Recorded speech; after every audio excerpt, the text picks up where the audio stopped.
भगवान ने जब अपनी विभूति का वर्णन किया तो भगवान ने यह भी कहा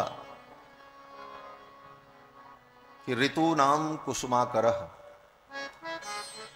ऋतुओं में कुसुमाकर वसंतमय हो। ये बसंत ऋतु भगवान का स्वरूप है और ये ऋतुओं का राजा है, भगवान की विभूति है। श्रीमद् भगवद गीता में तो भगवान ने यहां तक कहा कि यद्यद् विभूति मत सत्वम श्रीमद् ऊर्जितमेव वा। जहां कहीं भी किसी भी वस्तु में सामान्य की अपेक्षा विशिष्टता दिखाई पड़ती है तो भगवान कहते हैं वो मेरा स्वरूप है। यद्यद् विभूति मत सत्वम। और इसी प्रसंग में भगवान ने अपनी संपूर्ण विभूति का वर्णन किया। वृक्षों में मैं पीपल हूं, आदित्यों में मैं विष्णु हूं, पांडवों में मैं अर्जुन हूं, कवियों में मैं शुक्राचार्य हूं, ऋतुओं में बसंत हूं, महीनों में मार्गशीर्ष हूं। इस प्रकार भगवान ने अपनी विभूति का वर्णन किया है। यद्यपि ये संसार ही भगवान की विभूति है, तत्व की दृष्टि से विचार करने पर शास्त्र के आलोक में, दार्शनिक सिद्धांत की मान्यताओं के अनुसार विचार करने पर यह संसार ही भगवान का रूप है। भगवान ही संसार बन गए। एक शब्द में कहा जाए तो भगवान ही संसार बन गए।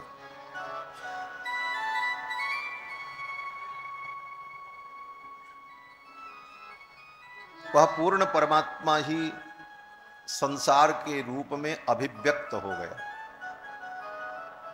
पूर्णमदः पूर्णमिदं पूर्णात् पूर्णमुदच्यते पूर्णस्य पूर्णमादाय पूर्णमेवावशिष्यते। इस स्तुति का, इस वेद मंत्र का अनेक प्रकार से लोग अर्थ ग्रहण करते हैं और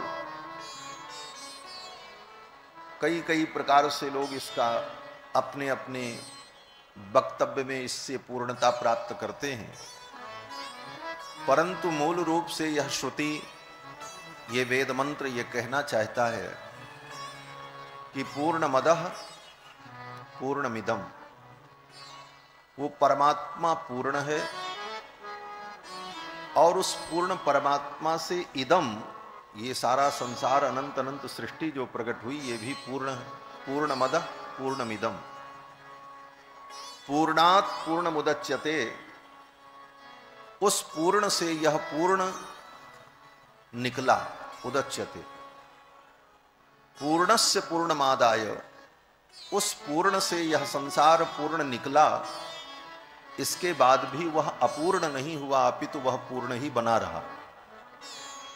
पूर्णात् पूर्णमुदच्यते पूर्णस्य पूर्णमादाय पूर्णमेवावशिष्यते।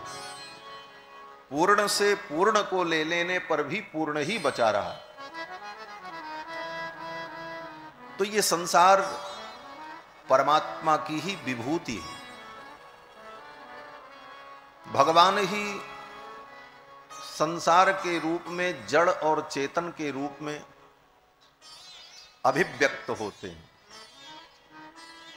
और इस जड़ और चेतन में क्रिया हो, हलचल हो, कुछ एक्टिविटी हो, गतिविधि हो, इसके लिए भगवान ही जड़ चेतन समस्त वस्तुओं में अंतर्यामी रूप में प्रविष्ट हो जाते हैं। तत्सृष्ट्वा तदेवानुप्राविशत् सच्चत्यच्चाभवत्। श्रुति कहती है कि तत्सृष्ट्वा तदेवानुप्राविशत्, संपूर्ण संसार को, जड़ चेतन को अपने अंदर से प्रकट करके भगवान सूक्ष्म रूप से उन जड़ चेतन में प्रविष्ट हो गए और सत असत के रूप में ये सारा संसार गतिमान हो गया। इन समस्त प्रमाणों के आलोक में ये संपूर्ण सृष्टि भगवान की विभूति है और उन्हीं की विभूति का, उन्हीं परमात्मा की महिमा का विविध प्रकार से चिंतन श्रीमद् भागवत महापुराण। श्रीमद् भागवत महापुराण समस्त पुराणों में तिलक के समान शोभायमान होता है। जैसे शरीर में सर्वश्रेष्ठ भाग मस्तक, और उस मस्तक पर भी कौन विराजित होता है? बोले तिलक।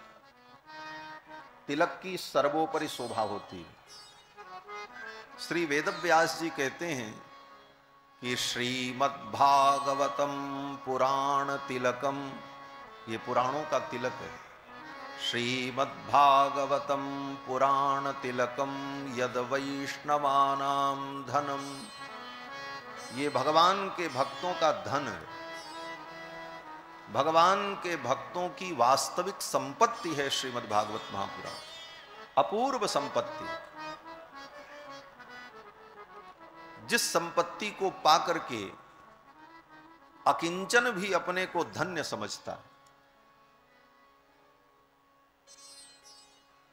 अकिंचन जिसके पास कुछ नहीं है, वह व्यक्ति भी श्रीमद्भागवत को पाकर, भगवान की महिमा को जानकर अपने को धन्य समझता है। यद्यपि लोक में, संसार में निर्धन व्यक्ति की कोई महत्ता नहीं होती, उसे लोग महत्व नहीं देते, लेकिन श्रीमद्भागवत रूपी धन जिसको प्राप्त हो जाए, वह व्यक्ति अगर निर्धन भी है तो वो धन्य हो जाता है, उसकी धन्यता हो जाती है। सकल भुवन मध्ये निर्धनास्तेपि धन्या। वेदव्यास जी कहते हैं सकल भुवन मध्य निर्धनास्तेपि धन्या।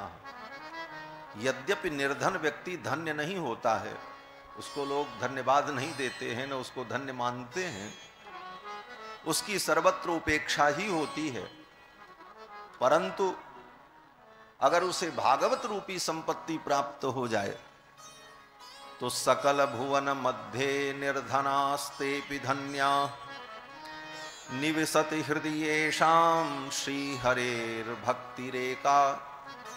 जिसके हृदय में भगवान की भक्ति आ जाए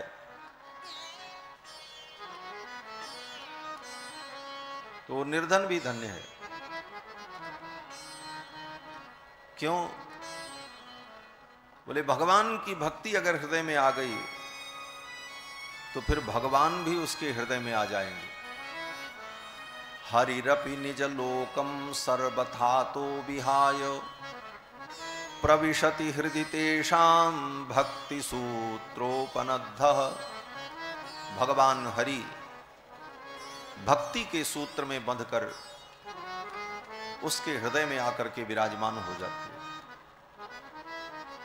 तो ये भागवत वैष्णवों का परम धन है और इस ग्रंथ में ज्ञान, वैराग्य, भक्ति के सहित परम तत्व परमात्मा का गान किया गया है। यत्र ज्ञान विराग भक्ति सहितम पारम परम गीयते। जिसमें ज्ञान, वैराग्य, भक्ति के सहित परम तत्व का गान किया गया। ये भागवत बहुत ही गंभीर ग्रंथ है, समस्त वेदांत का सार है। आज तो भागवत की दशा ये है कि केवल नाचना गाना और अनेक प्रकार की झांकी और उत्सव के माध्यम से एक सात्विक मनोरंजन बन गई है श्रीमद् भागवत। लेकिन भागवत समझने का ग्रंथ है, इसको समझने की आवश्यकता है। समस्त उपनिषद का ये सार है। सारे उपनिषदों के सार को वेद व्यास जी ने श्रीमद् भागवत महापुराण के रूप में प्रस्तुत किया और श्रीमद् भागवत की रचना करने के बाद वेद व्यास जी ने अपनी पवित्र लेखनी को विराम कर दिया। इसके बाद वेद व्यास जी ने फिर कुछ नहीं लिखा। ये अंतिम उनकी रचना है। कारण बोले इसके बाद लिखने के लिए कुछ बचा ही नहीं।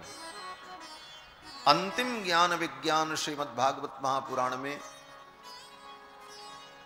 वर्णन कर दिया। आज से लगभग 5100 कुछ वर्ष पूर्व नैमिषारण्य की पावन धरती पर 88,000 शौनकादि मुनि एकत्रित हुए दीर्घ काल तक सत्संग करने के लिए। सत्संग 1-2 दिन के सत्संग से सारी शंकाएं दूर नहीं होती। यद्यपि एक क्षण का भी सत्संग कल्याण कर सकता है और कर देता है। एक घड़ी आधो में पुनियाध, तुलसी संगत साधु की हरे कोटि अपराध। परंतु इसके साथ साथ यह भी कहा गया है कि जब बहुत काल तक हम सत्संग करते हैं तभी हमारी शंकाएं दूर होती हैं, तभी सारे संशय दूर होते हैं। जब बहुकाले करिए सत्संगा, जब बहुकाल करिए सत्संगा, तब हुई है सब संशय भंगा, तब हुई है सब संशय भंगा, तब हुई है सब संशय भंगा, तब हुई है सब संशय भंगा। जब बहुकाल करिए सत्संगा, जब बहुकाल करिए सत्संगा, जब बहुकाल करिए। जब बहुत दिनों तक हम सत्संग करते हैं और बार बार सत्संग करते रहते हैं तभी सारी शंकाएं दूर होती हैं, भ्रम दूर होता है। 88,000 शौनकादि मुनियों ने दीर्घ काल तक सत्संग करने की योजना बनाई नैमिषारण्य में। तो दीर्घ काल तक सत्संग करने के लिए श्रोता हो ये तो अच्छी बात है, लेकिन वक्ता भी दीर्घ काल तक सत्संग कराने वाले मिले, जिनके पास इतना समय हो कि वो दीर्घ काल तक, वर्षों तक कथा सुनाते रहे। और ये नहीं कि वही कथा 7 दिन बाद फिर रिपीट करते रहे। आज कोई कितना भी बड़ा विद्वान वक्ता हो, 1 महीने, 1.5 महीने, 2 महीने सुनाए, उसके बाद बोले फिर वही बातें दोहरानी पड़ेंगी, नया कहां से लावे। लेकिन सूत जी महाराज जो पुराण के महान वक्ता हैं, इनको अनेक कल्पों की कथाएं भगवान की स्मरण है वेद व्यास जी की कृपा से। और श्री सूत जी महाराज जो पुराण के महान वक्ता हैं, ये यज्ञ की वेदिका से प्रकट हुए केवल भगवान का गुणानुवाद करने के लिए ऋषियों ने इनको यज्ञ के द्वारा प्रकट किया है, सूत जी को। सूत का अर्थ लोग यह भी करते हैं, सूत माने रथकार, रथ हाँकने वाला सूत। सूत माने गुणगान करने वाला जो होता है व्यक्ति, जिसको भाट कहते हैं, बंदी जन कहते हैं, उनको भी सूत कहा जाता है। परंतु ये सूत जी महाराज जो पुराण के वक्ता हैं, ये यज्ञ कुंड से प्रकट हुए। भगवान की लीलाओं का गान करने के लिए ऋषियों ने इनको प्रकट किया, सूत जी महाराज। तो श्री सूत जी महाराज का नैमिषारण्य में आवाहन किया और सूत जी महाराज के लिए सुंदर व्यासपीठ बनाई। सूत जी महाराज पधारे और सूत जी से शौनकादि मुनियों ने प्रश्न किया और वहीं से ये कथा प्रारंभ होती है। शौनकादि मुनियों ने जब प्रश्न किया तो सूत जी कथा सुनाते। जब तक कोई प्रश्न न करे, जब तक कोई जिज्ञासु न हो, तब तक उसे तत्व का उपदेश नहीं करना चाहिए। ये नियम है। सुनने की इच्छा नहीं है, जिज्ञासा नहीं है, ऐसे व्यक्ति को जबरदस्ती बैठा करके कथा नहीं सुनानी चाहिए, उसका कोई फल नहीं होता। ना पृष्टः कस्यचिन् ब्रूयान न चान्यायेन पृक्षतः। श्री मनु जी महाराज मनु स्मृति में कहते हैं कि ना पृष्टः कस्यचिन् ब्रूयान, जब तक कोई पूछे नहीं, जिज्ञासा न करे, तब तक उसे उपदेश मत करो। न चान्यायेन पृक्षतः, और अगर वो अन्याय पूर्वक पूछे तभी भी उससे उत्तर नहीं देना चाहिए। अन्याय पूर्वक क्या है? बोले श्रद्धा नहीं, निष्ठा नहीं, उपेक्षा पूर्वक सुनना चाहता है, ऐसे व्यक्ति को भी नहीं सुनाना चाहिए। ना पृष्टः कस्यचिन् ब्रूयान न चान्यायेन पृक्षतः जानन्नपि मेधावी जड़वल लोक आचरे। सब कुछ जानते हुए अज्ञानी बनकर के बैठे रहना चाहिए, कुछ नहीं बताना चाहिए, जब तक उसके अंदर प्रबल जिज्ञासा न हो। इसीलिए वेदांत में पहला सूत्र ही जिज्ञासा का सूत्र है। जो वेदांत पढ़े होंगे उनको मालूम होगा। अथातो अथातो ब्रह्म जिज्ञासा। ब्रह्म की जिज्ञासा होती है तब ब्रह्मोपदेश होता है। तो जिज्ञासु होना बहुत जरूरी। शौनकादि मुनियों ने जिज्ञासा की, प्रश्न किया और बड़े आदर से किया।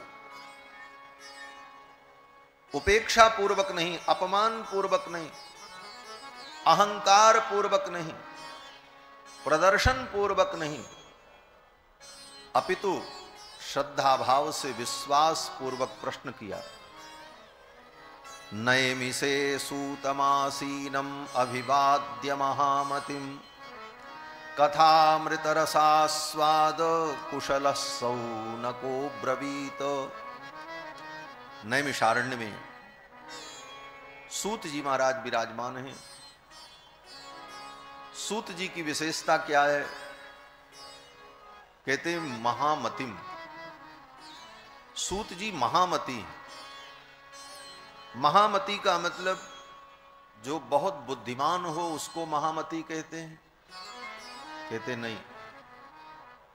महामतिम माने, महा माने परमात्मा।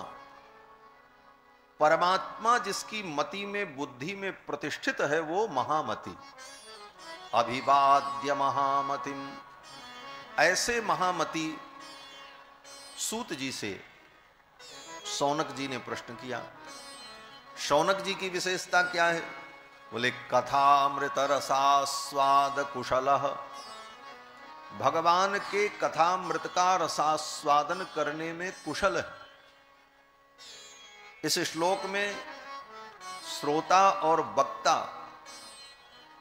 दोनों का लक्षण बताया वेदव्यास ने। वक्ता का लक्षण क्या हो? बोले जिसकी मति में भगवान प्रतिष्ठित हो, महामति में। और श्रोता कैसा हो? बोले कथामृत रसास्वाद कुशलः, जो भगवान के कथामृत का रसास्वादन करने में कुशल हो, इस रस को पीने में प्रवीण हो, इस रस को पीने की जिसके अंदर कुशलता हो, जो धैर्य पूर्वक इस रस को पी सके, आस्वादन कर सके, ऐसा श्रोता। ऐसे सौनक जी महाराज ने प्रश्न किया। सौनक जी ने जो प्रश्न किया है, कई प्रश्न है उनका। पहला प्रश्न तो ये किया कि सूताख्या ही कथा सारम मम कर्ण रसायनम। हे सूत जी, आप ऐसी कथा सुनाओ जो मेरे कानों के माध्यम से हृदय में जाए और रसायन का काम करे। सूताख्या ही कथा सारम मम कर्ण रसायनम। कैसा रसायन? बोले रसायन माने औषधि। बोले ऐसी कथा हो जो औषधि का काम करे। औषधि दो प्रकार की होती है, एक रोग की निवृत्ति करती है और एक रोगजन्य दुर्बलता को दूर करती है। रोग की भी निवृत्ति हो और रोगजन्य जो दुर्बलता है उसकी भी निवृत्ति हो जाए। तो शौनक जी कहते हैं कि भक्ति ज्ञान विरागाप्तो विवेको वर्धते महान। जिस कथा को सुनकर भक्ति ज्ञान वैराग्य बढ़े और माया मोह निरासश्च, माया मोह जो है, अज्ञान जो है, इस अज्ञान रोग की निवृत्ति हो। माया मोह की निवृत्ति, ज्ञान वैराग्य विवेक की प्राप्ति। माया मोह रूपी रोग की निवृत्ति हो और माया मोह रूपी रोग के कारण ज्ञान वैराग्य की जो कमी हो गई, ज्ञान वैराग्य हमारे दुर्बल हो गए, वो सबल हो जाएं, प्रबल हो जाएं। भक्ति ज्ञान विरागाप्तो विवेको वर्धते महान। ऐसी कथा आप सुनाओ। अब तीसरी बात कह रहे हैं, इह घोरे कलौ प्रायो जीवश्चासुरतां गतः। इह घोरे कलौ, अर्थ आपको समझ में आ गया होगा। इस घोर कलयुग में, यह घोरे कलौ,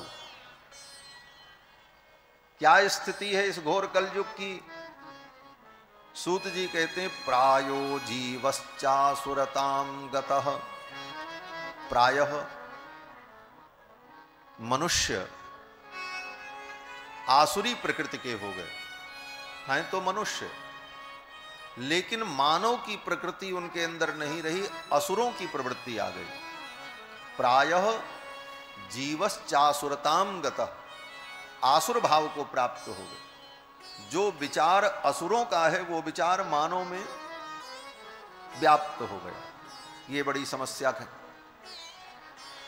सौनक जी कहते हैं कि क्लेशाक्रांतस्य तस्यैव शोधने किम परायणम।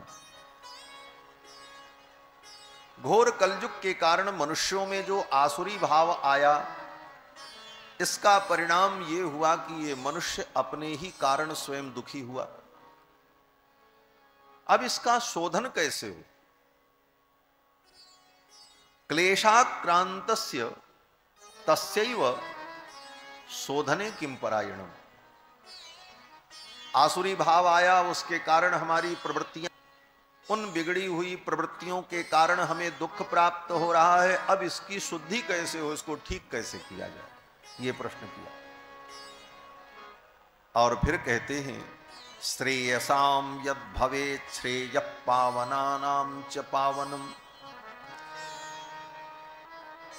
जो परम श्रेय है, परम पवित्र है, परम कल्याणप्रद है, ऐसे भगवान श्री कृष्ण की प्राप्ति कैसे हो, इस साधन का भी आप निरूपण करें। कृष्ण प्राप्ति करम सस्वत साधनम तद्वदाधुना। भगवान कृष्ण की प्राप्ति का ठीक ठीक साधन, जिसके द्वारा भगवान कृष्ण की प्राप्ति हो जाए, इसका आप निरूपण करें।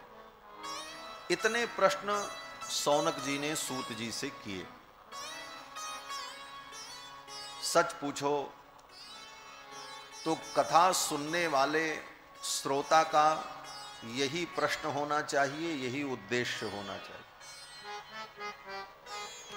आज कथा का उद्देश्य बदल गया। कथा का उद्देश्य मनोरंजन, कथा का उद्देश्य लोकरंजन, कथा का उद्देश्य आत्म प्रचार, और इतना ही नहीं, अब तो कथा भी राजनीति बन गई। ऐसी स्थिति भी आ गई। अब कथा भी राजनीतिक माहौल में होने लगी। वस्तुतः कथा का उद्देश्य यही है, जो भक्ति ज्ञान का संवर्धन करे, माया मोह का निराश करे, कलयुग के कारण जो मानव में दुष्प्रवृत्तियां आ गईं, वो दुष्प्रवृत्तियां दूर हो जाएं और सरलता से कृष्ण की, परमात्मा की प्राप्ति हो जाए। बस यही कथा का उद्देश्य है। सौनक जी कहते हैं, हे गुरुदेव,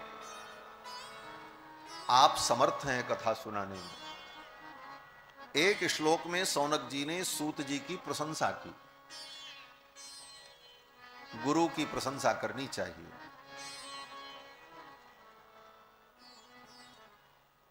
प्रशंसा का नियम है। पुत्र की भी प्रशंसा करनी चाहिए, शिष्य की भी प्रशंसा करनी चाहिए, नौकर की भी प्रशंसा करनी चाहिए, और अपने गुरु की भी प्रशंसा करनी चाहिए। लेकिन सबके नियम अलग अलग हैं। गुरु की प्रशंसा गुरु के मुख पर करनी चाहिए, सामने करनी चाहिए। प्रत्यक्षे गुरवस्तुत्यः, ये सिद्धांत। गुरुजनों की स्तुति, उनकी प्रशंसा उनके सामने करनी चाहिए। आप महान हैं, आप बड़े अच्छे हैं, आप बड़े ज्ञानी हैं, आप बड़े कृपालु हैं। लेकिन शिष्य और पुत्र की प्रशंसा कभी मुख पर नहीं करनी चाहिए, पीठ पीछे करनी चाहिए। शिष्य और पुत्र की प्रशंसा अगर उसके सम्मुख की जाए तो वो गर्वान्वित होकर के अपने पथ से भ्रष्ट हो जाए। और नौकर की भी प्रशंसा करनी चाहिए, लेकिन कब? बोले जब वो कार्य का संपादन कर दे, उसके बाद। कार्य संपादन के पूर्व सेवक की भी प्रशंसा नहीं करनी चाहिए। जब वो कार्य अच्छे ढंग से संपादन कर ले, तब उसकी प्रशंसा करनी चाहिए। ये नीति है। तो गुरुजनों की स्तुति उनके सामने ही करनी चाहिए। इसीलिए भगवान की भी स्तुति हम लोग करते हैं तो भगवान के सामने ही करते हैं। जब भगवान के सामने जाते हैं तो भगवान की स्तुति करते हैं। बोले भगवान तो गुरु नहीं है। बोले गुरु नहीं, वो जगत गुरु है। कृष्णम वंदे जगत गुरुम, वो तो सारे जगत के गुरु। जगत गुरुम च शाश्वतम तुरीयमेव केवलम, भगवान सारे जगत के गुरु। इसलिए भगवान की भी स्तुति भगवान के सामने ही की जाती है। भगवान के सम्मुख होते हैं तब हम लोग स्तुति करते हैं, श्री रामचंद्र कृपाल भजमन हरण भव दारुण। तो गुरुजनों की स्तुति, श्रेष्ठ जनों की स्तुति, प्रशंसा उनके सम्मुख ही करनी चाहिए। ये नीति है, सिद्धांत है। तो शौनक जी महाराज ने सूत जी की बड़ी प्रशंसा की। एक श्लोक में गुरु की महिमा का वर्णन किया। क्या वर्णन किया? तो कहते हैं कि चिंता मणिर्लोक सुखम सुरद्रुः स्वर्ग संपदम प्रयच्छति गुरु प्रीतो वैकुंठम योगी दुर्लभम। शौनक जी कहते हैं, हे गुरुदेव, स्वर्ग की चिंतामणि अगर किसी को मिल जाए तो चिंतामणि क्या देगी? पुराणों में वर्णन है, शास्त्रों में, कि स्वर्ग में एक मणि होती है जिसका नाम चिंतामणि है। उसकी विशेषता क्या है? बोले उन्हीं ग्रंथों में उसकी विशेषता भी बताई गई है कि चिंतामणि को हाथ में लेकर जो चिंतन करो वो चिंतन आपका पूर्ण हो जाए। चिंतामणि वो चिंतित पदार्थ प्रकट कर देती, यही चिंतामणि की विशेषता है। और ये स्वर्ग का वैभव है, इसीलिए स्वर्ग में अद्भुत आनंद होता है। क्यों? बोले वहां कुछ करने की जरूरत ही नहीं, चिंतामणि है। चिंतामणि के सामने जाकर के जो चिंतन करो सब मिल जाए, बिना परिश्रम के, बिना किसी उपाय के। यही स्वर्ग का स्वर्गीय सुख है। तो चिंतामणिर लोक सुखम, अगर स्वर्ग की चिंतामणि मिल जाए तो चिंतामणि क्या देगी? शौनक जी कहते हैं अधिकतम संसार का सुख देगी, और क्या देगी। स्वर्ग की चिंतामणि अगर यहां किसी को मिल भी जाए तो उससे हम क्या पाएंगे? लोक का सुख ही पाएंगे, और क्या मिलेगा। उस चिंतामणि से कहें घर बना दो, घर बन जाएगा, बड़े मकान बन जाए, महल बन जाए, बन जाएगा, अमुक वस्तु मिल जाए, अमुक वस्तु मिल जाए, मिल जाएगी। लेकिन उस चिंतामणि से ये अगर कहो कि हे चिंतामणि तू मेरे जन्म जन्मांतर के पापों को नष्ट कर दे, तो चिंतामणि पाप नष्ट नहीं करेगी। चिंतामणि को हाथ में लेकर के कहे, हे चिंतामणि तू मेरे जन्म जन्मांतर के अज्ञान को नष्ट करके मुझे परम ज्ञानी बना दे, चिंतामणि नहीं करेगी। चिंतामणि हाथ में लेकर के कोई कहे भगवान गोविंद के चरणों की अनन्य भक्ति मुझे प्राप्त हो जाए, बोले चिंतामणि नहीं दे सकती। चिंतामणि हाथ में लेकर के कोई कहे हमको संसार के बंधन से मुक्ति मिल जाए, हम मोक्ष प्राप्त कर ले, बोले चिंतामणि नहीं दे सकती। तो चिंतामणि क्या दे सकती? केवल लोक सुख दे सकती, वो भी कैसा सुख? बोले जो नष्ट होने वाला है। संसार के जितने सुख हैं वो सब नाशवान हैं, अस्थाई नहीं। जो भी हम सुख भोगते हैं वो सुख अस्थाई नहीं होता, नष्ट हो जाता है। फिर उस सुख की जरूरत महसूस होती है।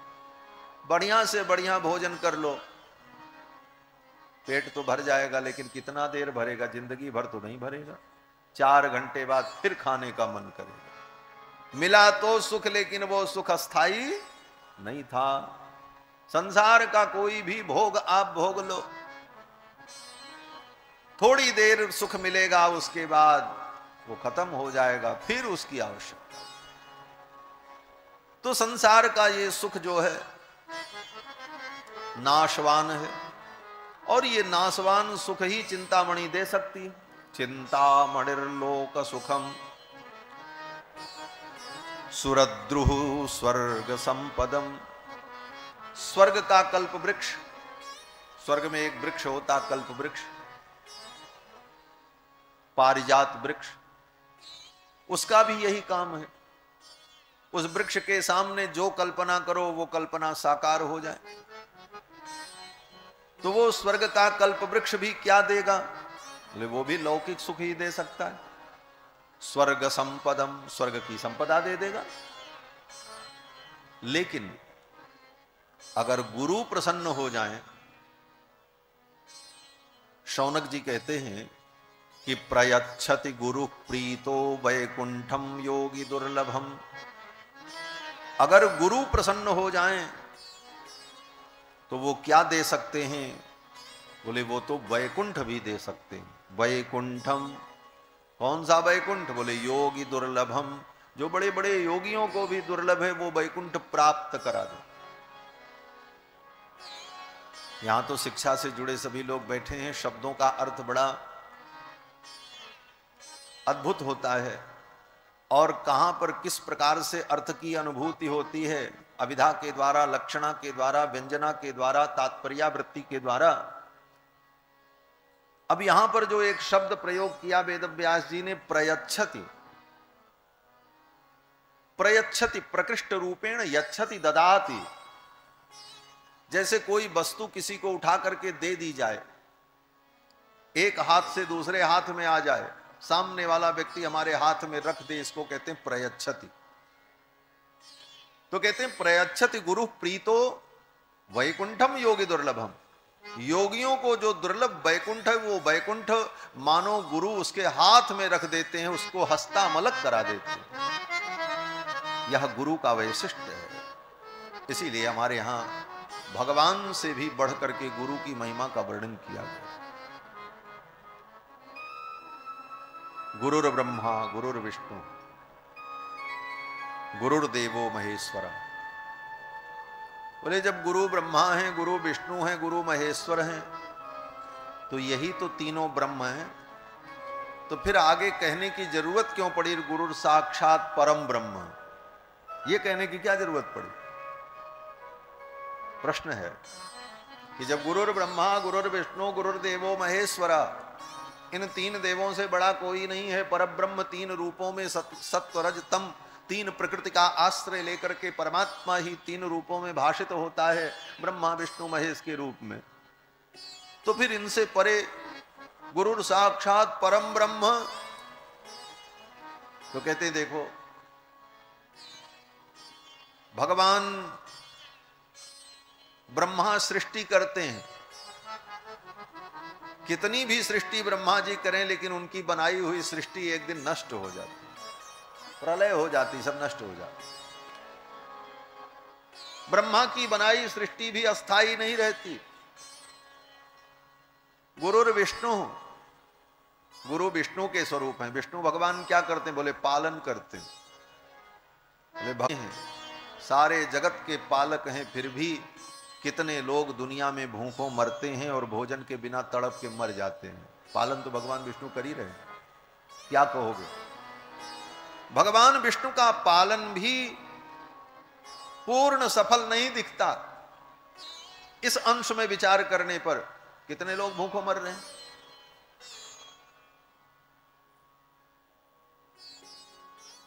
और गुरुदेवो महेश्वरा, गुरु साक्षात भगवान शंकर के स्वरूप है। शंकर जी क्या करते हैं? बोले शंकर जी संहार करते हैं, सृष्टि का नाश करते हैं।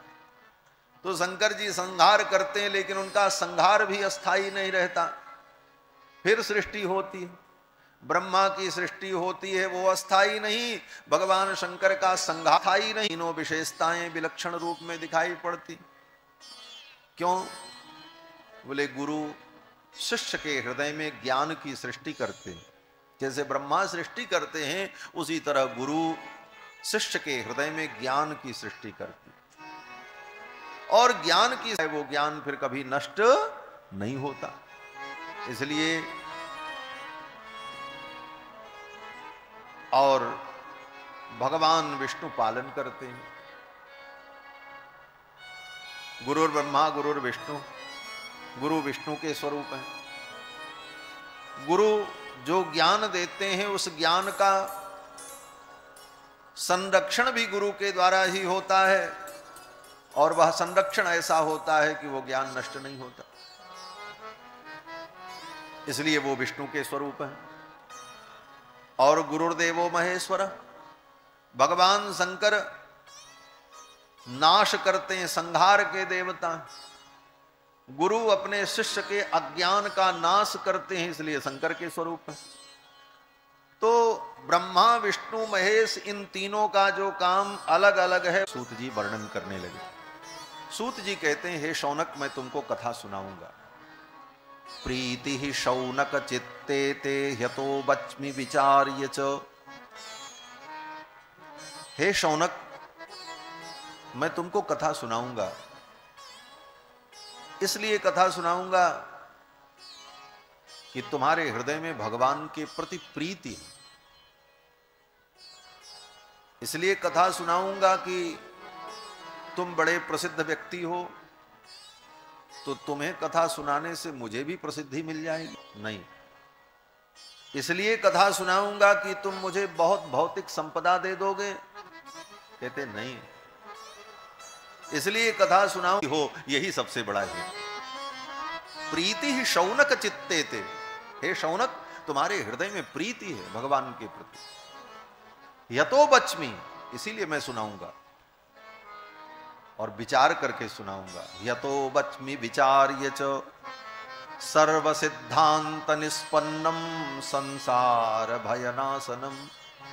समस्त सिद्धांतों का जो सार है, संसार के भय को दूर कर देने वाला और काल के भय से मुक्त कर देने वाला जो ज्ञान है भागवत का, वो ज्ञान मैं तुम्हें सुनाऊंगा। जिस ज्ञान को श्री सुखदेव जी ने राजा परीक्षित को सुनाया था। श्रीमद्भागवतम शास्त्रम कलौ कीरेण भाषितम। जिस श्रीमद्भागवत महापुराण को कलयुग के प्रारंभ में कीरेण भाषितम, कीर माने तोता, तोते को कीर कहते हैं, उसी को शुक कहते हैं। कीरेण भाषितम, सुखदेव जी के द्वारा जो कथा सुनाई गई वो मैं तुम्हें सुनाऊं। इनका नाम सुखदेव जो है ना,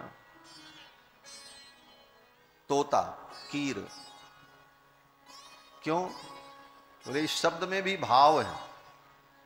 भाव ये है कि जैसे तोते को आपने देखा होगा, तोते को आप जितना रटा दो उतना ही बोलता है, जितना वो रट चुका है उतना ही सुनाता रहता, अपने मन से नहीं सुनाता, न कुछ नया सुनाता है।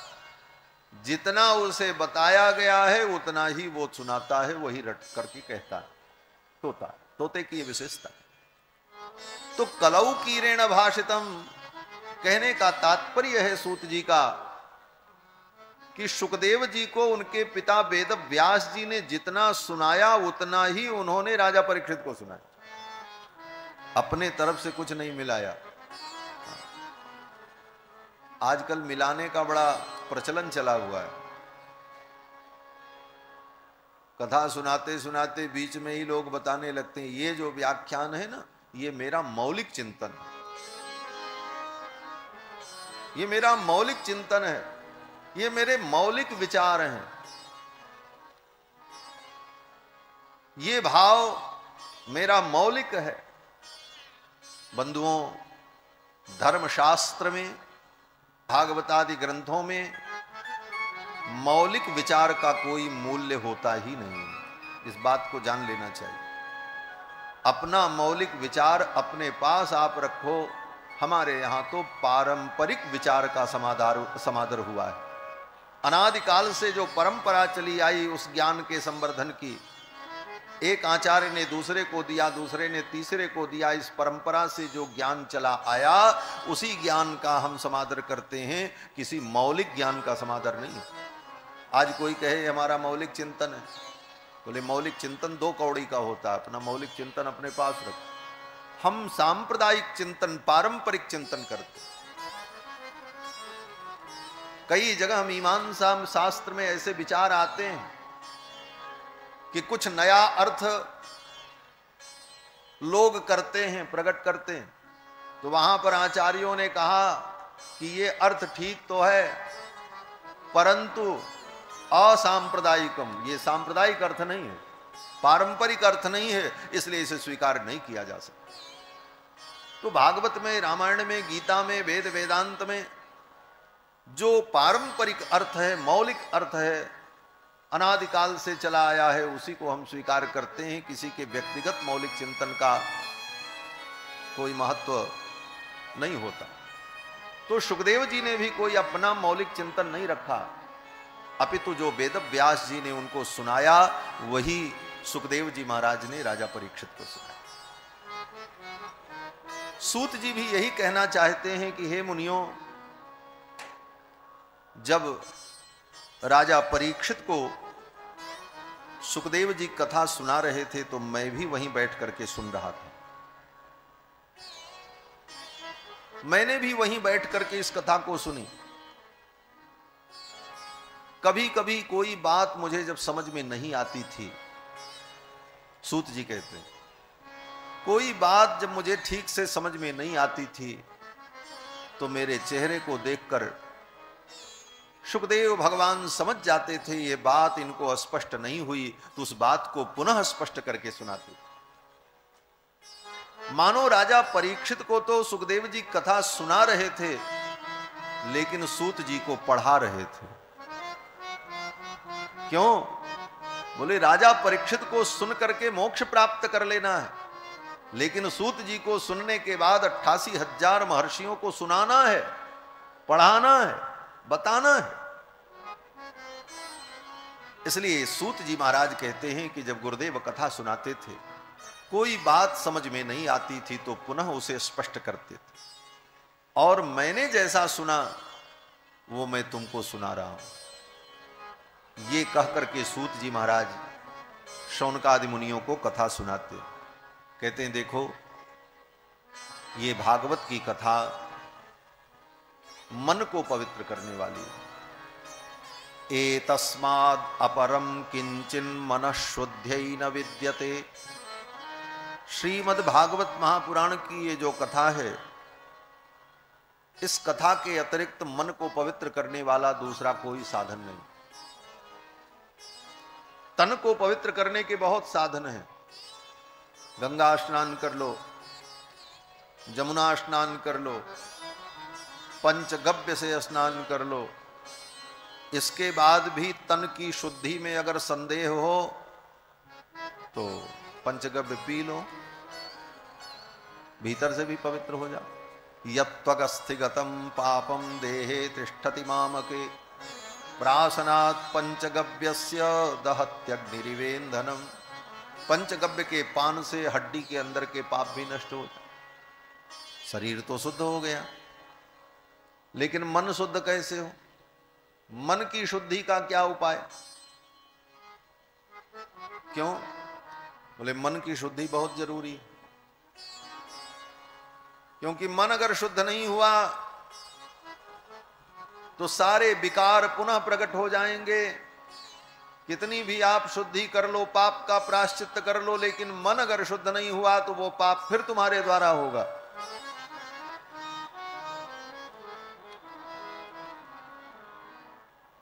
और मन ही बंधन और मुक्ति दोनों का कारण है। वेद भगवान कहते हैं कि मन एव मनुष्याणाम कारणम बंध मोक्षयोः। मन ही बंधन और मुक्ति दोनों का कारण है। अब ये मन शुद्ध कैसे हो? यद्यपि मन को शुद्ध करना बड़ा कठिन है और इसकी प्रक्रिया जानना भी बड़ा कठिन है, लेकिन लोग मन की शुद्धि कैसे हो इसका प्रयास नहीं करते, केवल एक पंक्ति रट लेते हैं बस। क्या पंक्ति? बोले जहां कहीं जरूरत पड़ी उसको यूज करते रहते हैं। क्या? बोले मन चंगा तो कठौती में गंगा। मन चंगा तो कठौती में गंगा,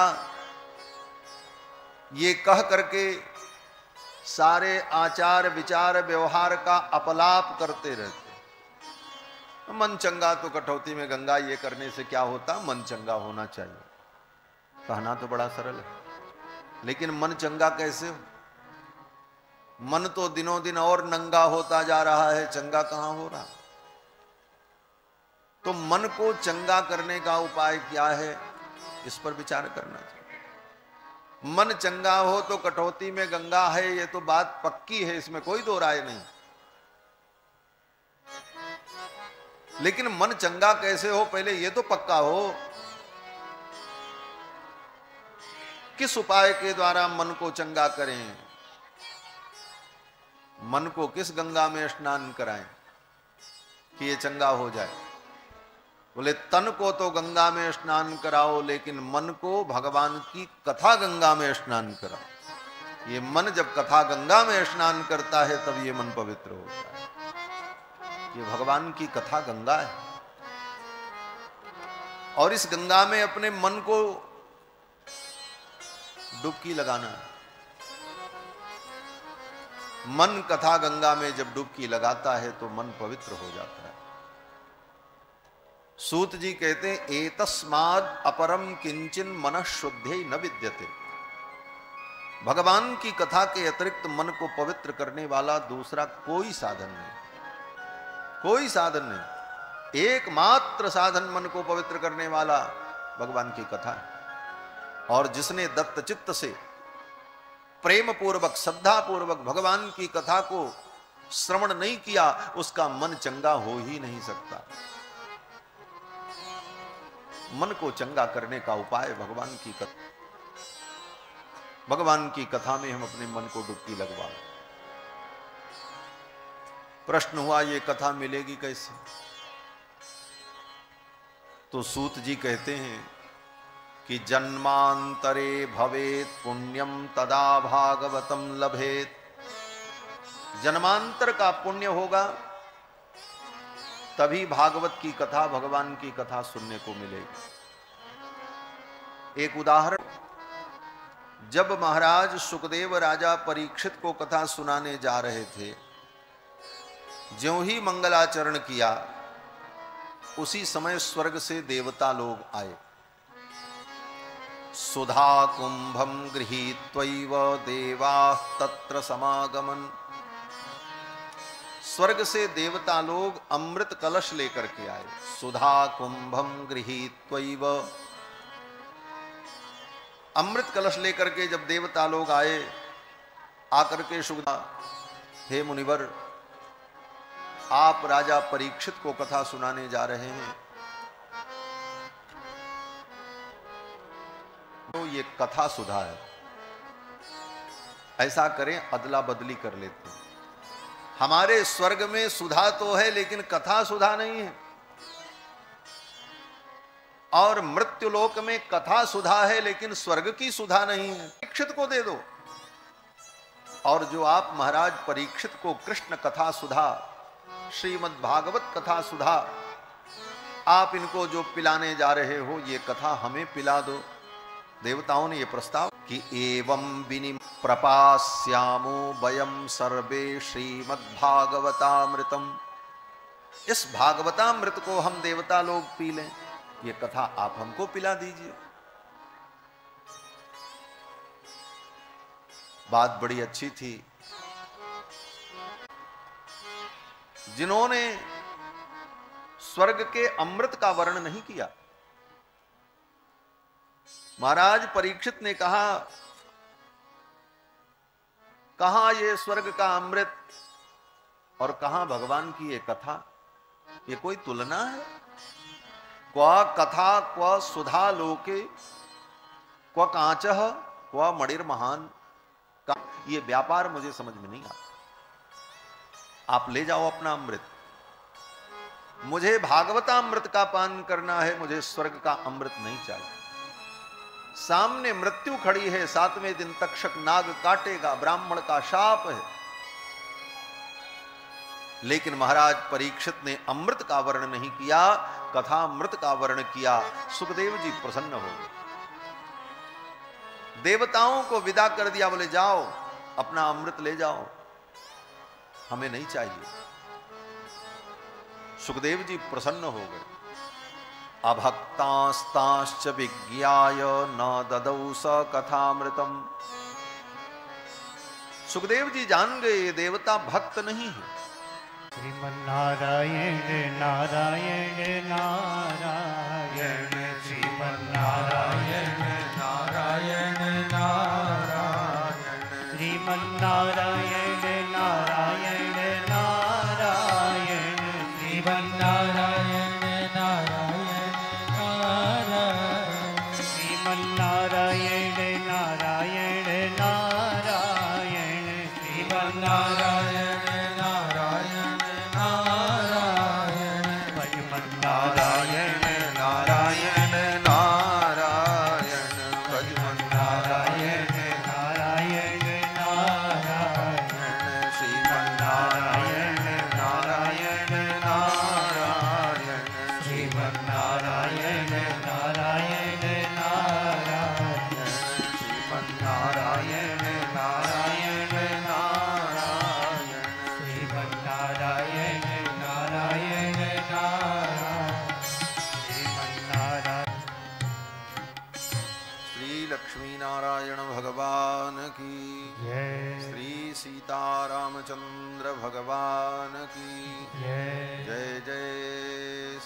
राधे श्याम।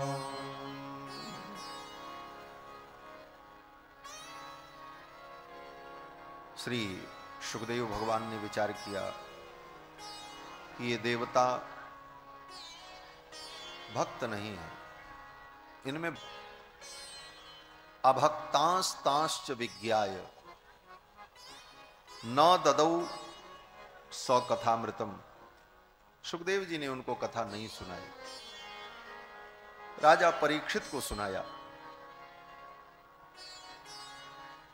परीक्षित का मतलब होता है जिसकी परीक्षा हो जाए उसको कहते हैं परीक्षित। कहते हैं ना ये वस्तु परीक्षित है, इसका परीक्षण हो गया है, उसी को परीक्षित कहा जाता है। और भागवत के प्रधान श्रोता कौन है? बोले महाराज परीक्षित है, तभी वो श्रोता की डिग्री पाता है, नहीं तो श्रोता नहीं। क्या परीक्षा है?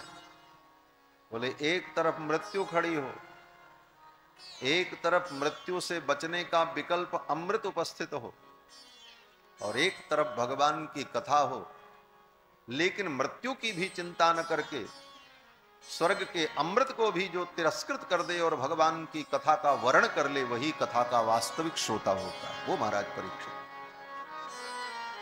भागवती वार्ता सुराणामपि दुर्लभा। श्रीमद् भागवत की ये वार्ता देवताओं को भी दुर्लभ है।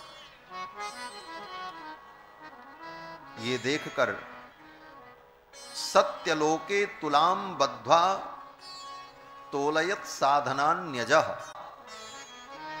तोलयत साधनान्यजः, ब्रह्मा ने सारे साधनों का तोलन किया, तौला, तुलना की। क्या? बोले मुक्ति की प्राप्ति के जितने साधन, कर्म, ज्ञान, यज्ञ, तप, उन सब साधनों को एक पलड़े पर रखा और एक पलड़े पर भागवत रखी। परिणाम क्या हुआ? बोले लघून्यन्यानि जातानि गौरवेण इदम महत् हो गए। और भागवत बोले अपने गौरव के कारण गौरवेण इदम महत्, इसकी महत्ता स्थापित। ये भागवत कोई साधारण चीज नहीं है महाराज, इसको समझने की आवश्यकता। अब ये बात अलग है कि गली गली में घर घर में होती रहती, इसलिए लोग समझते हैं ऐसे ही है। इसका भी वर्णन किया है सूत जी ने कि आज भागवत की महिमा